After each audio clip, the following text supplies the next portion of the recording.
Hi అండి, welcome to our channel. Welcome to Vijaya tailoring and blogs అండి. ఈరోజు అయితే మనము ఫ్రంట్ పార్ట్ జస్ట్ 2 మినిట్స్లో ఎలా స్టిచ్ చేసుకోవాలో చూపిస్తాను. వీడియోని లైక్ చేయండి, షేర్ చేయండి, కామెంట్ చేయండి. మన ఛానల్ ఫస్ట్ టైం చూస్తే సబ్స్క్రైబ్ చేయండి. ఇప్పుడు ఆల్రెడీ నేను గమ్ పెట్టి మెయిన్ క్లాత్ని, లైనింగ్ క్లాత్ని ఇలా ఐరన్ చేసుకున్నాను. కానీ అక్కడక్కడ కొంచెం విడిపోయినట్టు అనిపిస్తే చుట్టూ ఒక టాప్ స్టిచ్ అయితే వేస్తున్నాను నేను. ఓకేనా, ఇలా ఎక్స్ట్రా ఉన్న క్లాత్ అంతా నీట్గా కట్ చేసుకొని ఆల్రెడీ మనము టాకాల దగ్గర చిన్న చిన్న టక్స్ ఇచ్చుకుంటాం కదా. ఫస్ట్ మెయిన్ డాట్ తీసుకోండి, వీడియోలో చూపిస్తున్న విధంగా.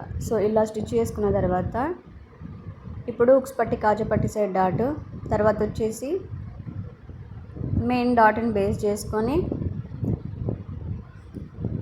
చంక దగ్గర ఉన్న డాట్ని ఇలా వేసుకోండి, వీడియోలో చూపిస్తున్న విధంగా. ఇప్పుడు ఇంకొక సైడ్ కూడా అంతే సేమ్ ఇందాకట్లాగానే చుట్టూ ఒక స్టిచ్ అయితే వేసుకోండి. వీడియోని వస్తే లైక్ చేయండి ఫ్రెండ్స్. మన ఛానల్ని ఫస్ట్ టైం చూస్తే సబ్స్క్రైబ్ చేయండి. మంచి మంచి టిప్స్ తోటి ఈజీగా బ్లౌజ్ కుట్టడం, కటింగ్ చేయడం ఈ వీడియోస్లలో అయితే ఉంటుంది. ఓకేనా, మన ఛానల్ ఖచ్చితంగా సబ్స్క్రైబ్ చేయండి. ఇలా టాప్ స్టిచ్ చుట్టూ ఒక స్టిచ్ వేసుకున్న తర్వాత ఎక్స్ట్రా ఉన్న క్లాత్ అంతా నీట్గా కట్ చేసుకోండి, వీడియోలో చూపిస్తున్న విధంగా. అయితే బిగినర్స్కి ఇక్కడ ఒక చిన్న టిప్ చెప్తాను. ఇప్పుడు ఇలా మనము నీట్గా మొత్తము ఎక్స్ట్రా ఉన్న క్లాత్ అంతా కట్ చేసుకున్న తర్వాత ఇది చాలా జారిపోయే క్లాత్ కదా.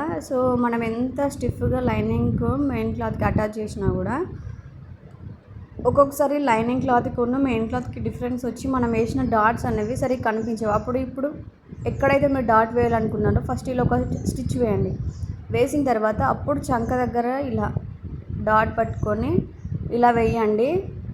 రెండు క్లాత్లు అసలు డివైడ్ కావు, మీకు ఫ్రంట్ డాట్స్ అనేవి పర్ఫెక్ట్ వస్తాయి. ఇప్పుడు రెండు ఫ్రంట్ పార్ట్లు ఆపోజిట్లో పెట్టి చూసుకోండి, అంతే సింపుల్ అండి. వీడియోని వస్తే లైక్ చేయండి, షేర్ చేయండి, కామెంట్ చేయండి. మన ఛానల్ని ఫస్ట్ టైం చూస్తే సబ్స్క్రైబ్ చేయండి. అలాగే మంచి మంచి వీడియోస్ కోసం మన ఛానల్ని ఖచ్చితంగా సబ్స్క్రైబ్ చేయండి. లైక్ చేయండి, షేర్ చేయండి. మీరు షేర్ చేయడం వల్ల, లైక్ చేయడం వల్ల ఎక్కువ మందికి రీచ్ అవుద్ది. ఓకేనా, థ్యాంక్ యూ ఫర్ వాచింగ్.